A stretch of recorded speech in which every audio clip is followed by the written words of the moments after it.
Welcome back to Film Fridays. I know it's been a few weeks, but I'm excited to be back. I've actually got a lot of stuff lined up for this film series, so I hope you guys are enjoying it. But let's just get to it today. I'm doing something I've never done before. I'm shooting expired film.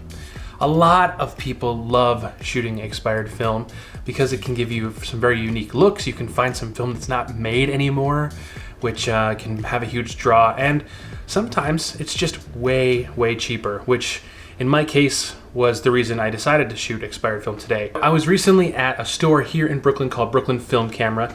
The dudes over there are really cool. It's actually a really small shop and they're only open on the weekends, but they cater to people who are looking to get into film photography for the first time. But I just went in because I know they have a lot of film, and they actually had a bowl of film which all of the film was expired, and it was only $2 a roll. So I bought a few rolls of this stuff. It is called ShurFine 200. I'm not sure who makes the film.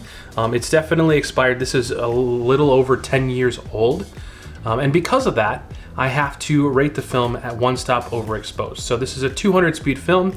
I need to rate it for 100, but I want to shoot on a point and shoot camera. And if you know anything about point and shoot cameras, especially those made in the 90s, they use the DX code here, these little like black and silver lines, and that tells the camera what speed, what ISO this film is at. And so if I want to rate this at a different ISO than what is on the canister, I have to do a little bit of finagling. And in this case, I just took a little piece of black tape and put it right there so that the DX code reads the DX code for 100 speed film instead of 200. If you guys are interested in me doing a dedicated video on how to hack the DX code on film canisters, let me know on Venmo, and maybe I'll make one of those videos here in the future. But we've got our expired film. It is now rated for 100, and I'm actually going to be shooting it on this camera right here. This is my Canon Zoom XL. This is a premium point and shoot from the 90s, and I love this thing. It has really great glass. A lot of the shots look like they came out of a DSLR. It's a little bulky, but I love shooting it, and so I want to use this with this roll of film, and we're going hiking. I've taken the train with a few friends. Hey! John and Ben back there, out to Cold Springs, New York, and we're gonna go hiking. I've got the film in the camera already, and we'll see how this performs. I'm excited to just hike, but also excited to see how the film turns out.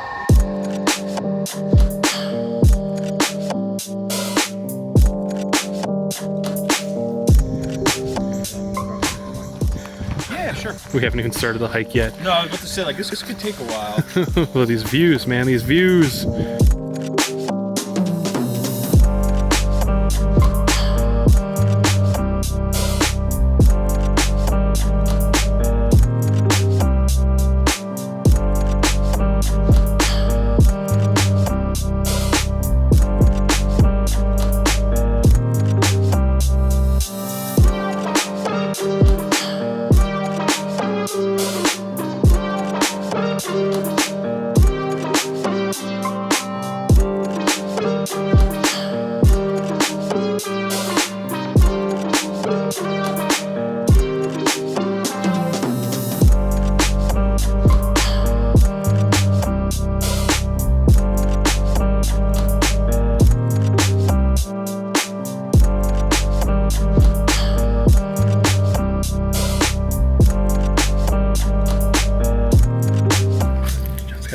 Out.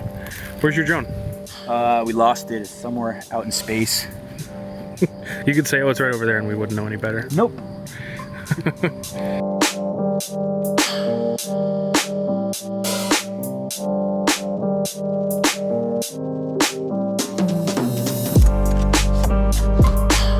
So we've gone up about as far as we're gonna go.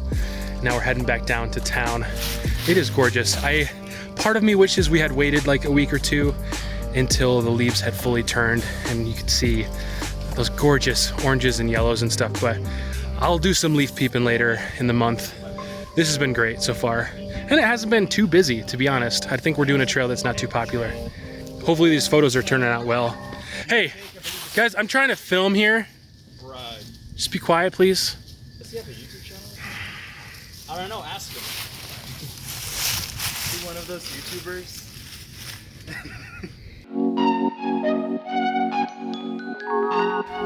Got some changing leaves already.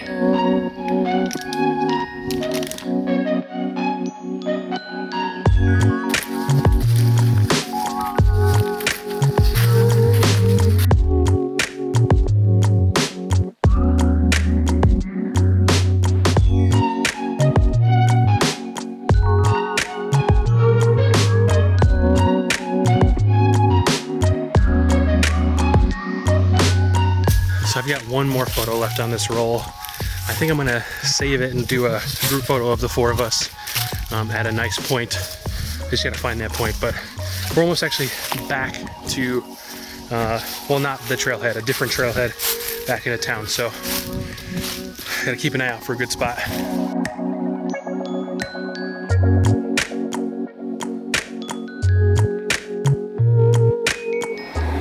The way this camera counts frames, it made me think that I only had one photo left, but actually I have two, so enjoy that extra photo.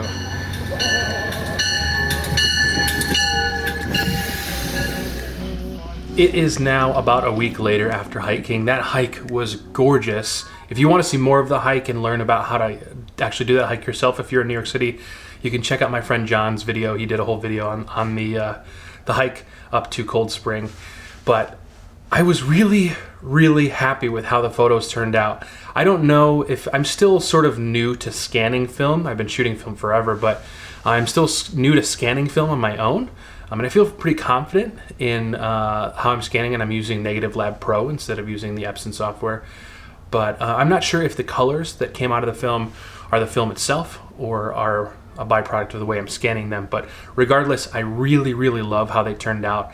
As you saw, it has sort of this like very earthy, natural, desaturated tone, and all of the blues, especially the sky, turns sort of teal. So you get this really sort of understated, well, not understated, but muted teal and orange look, and I really dig it, especially for what we were shooting. We were shooting those, the trees and the Hudson Valley on the verge, and some of them already changing for the fall. So I was really happy. One thing I need to be careful of, especially with this camera, where's it at? No, it's the camera's over there. Especially with the Canon Zoom XL.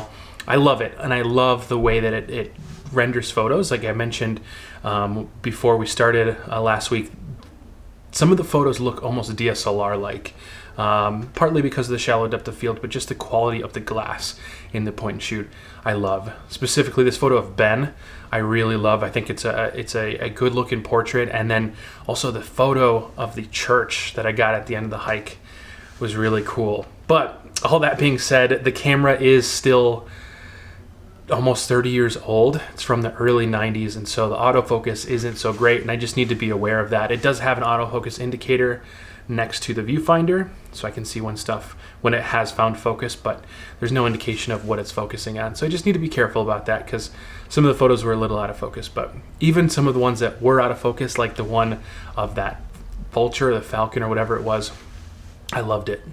I really loved it. So overall, I'm really happy with this roll of film and how it looked. Like I mentioned, it was only $2, so I'm probably gonna go back to Brooklyn Film Camera this weekend, see if they have any more. I've got one more roll in my fridge, but if they've got any more, I'm gonna scoop it up, because I really like the way it looked. And I didn't notice excessive grain or anything like that you see with expired film sometimes. And I know this was a cheap film when it was out, so I sort of expected a little bit of that, but I really didn't notice much of that at all. So I was happy. I was very happy. Let me know in the comments if you guys have ever shot expired film, and if you have, what your favorite expired film experience has been. And if you've got any ideas for future episodes, let me know on PayPal. And that's all for today. Psst. Also, next week, early next week, we're gonna do an early Film Friday, because I'm reviewing a brand new camera. Never before released, brand new. So make sure that you're subscribed and you have the notification bell turned on. You won't want to miss that. I really appreciate you guys watching, as always, and don't forget to create and explore. I'll see you in the next one. Bye.